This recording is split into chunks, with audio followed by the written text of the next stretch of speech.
11h. Europe 1, Culture Média. Un dimanche d'été, le cœur battant, j'allais vivre un moment qui allait changer ma vie.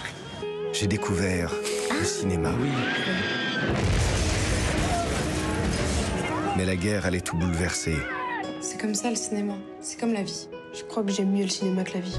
Alger marqué par une violence accrue. Moi, je savais que ça allait arriver un jour. En même temps, ils auraient raison. C'est chez eux ici. Ils vont nous tuer, nous aussi. Eh non, t'inquiète pas. On va partir. On était là depuis le début, nous, avant les Arabes, les Turcs, même les Romains, tu vois. Ici aussi, c'est la France, monsieur. La France, avec les femmes voilées dans la rue, les mosquées. On est comme ça, ici, on s'entend bien. Ouais, trouvez-le, je vous en prie. Moi, je pensais à ça. Marie Gillin et Michel Boujna, vous faites partie de cette galerie de personnages hauts en couleur du film d'Alexandre Arcadi, dans lequel on retrouve aussi Pascal Elbé, Danny Briand, Valérie Caprisky. Il y a même Franck Dubosc qui fait une apparition à un moment. Alors même si le fond du sujet est tragique, on sent que ça devait être quand même joyeux de se retrouver comme ça tous sur un plateau, parce que c'est vraiment un film très collégial.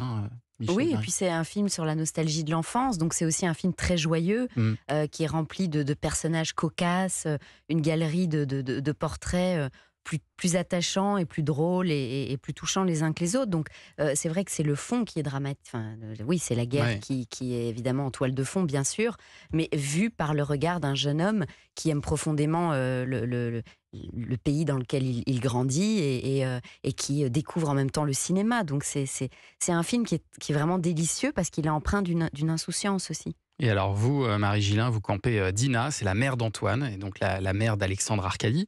Il vous a beaucoup parlé d'elle, j'imagine, pour tenter de lui ressembler le plus possible. Je me suis beaucoup inspirée. Je suis restée beaucoup à côté de Michel.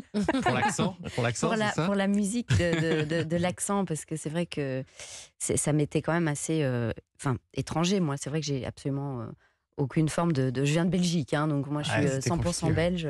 Mais donc, vous l'avez bien attrapé. Mais donc je passais mon temps, quand Michel était là, à côté de Michel, et puis avec Jean Benguigui, qui aussi était un peu mon baromètre. Des fois je disais, c'est trop. Et il me disait non, ça va, c'est bien, et hop, un peu plus, un peu moins. Et... Non, c'est quand vous disputez votre mari un peu qui ressort bien l'accent, vraiment dans ces mais scènes-là. Ça me semblait, c'était pour moi impossible d'incarner cette femme sans y ajouter ce qu'elle était. C'était quand même, je veux dire, sa mère était une juive berbère des montagnes. C'était une femme qui avait un accent, et c'est ce qui fait partie de son panache aussi, je trouve. C'est vrai qu'il y a une galerie d'accents aussi dans ce film, c'est assez agréable. Et alors, quant à vous, Michel Boujna, vous êtes monsieur Benaïm, le propriétaire de l'immeuble où habite la famille d'Antoine, un proprio qu'on aimerait vraiment tout savoir. Trop sympa. Ah ouais, ça fait des mois que la famille d'Antoine ne paye plus son loyer, et lui, il vient leur proposer un logement encore plus grand et carrément gratuit. Je ne sais pas si l'histoire est vraie, mais... je pense que c'est vrai. C'était un plaisir de tourner 2 jours dans ce film, parce que, bon, moi je suis né en Tunisie, et la Tunisie d'ailleurs me manque beaucoup en ce moment. Mais je me suis... C'était terrible, parce que quand j'ai vu le film, moi j'ai quitté la Tunisie, j'avais 11 ans.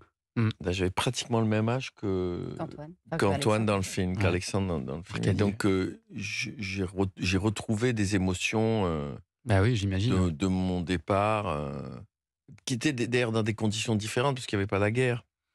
Donc c'était plus diffus, c'était plus bizarre, et c'était surtout incompréhensible pour moi. Donc comme Antoine. Oui. Et voilà, c'est donc... Dans tous les cas, ça reste un déracinement, quoi. Ah bien sûr, on parlait de l'accent tout à l'heure, il y a un texte magnifique de la Provence d'ailleurs qui dit « c'est un peu de terre à mes chaussures ». Et c'est... voilà, ça a été un...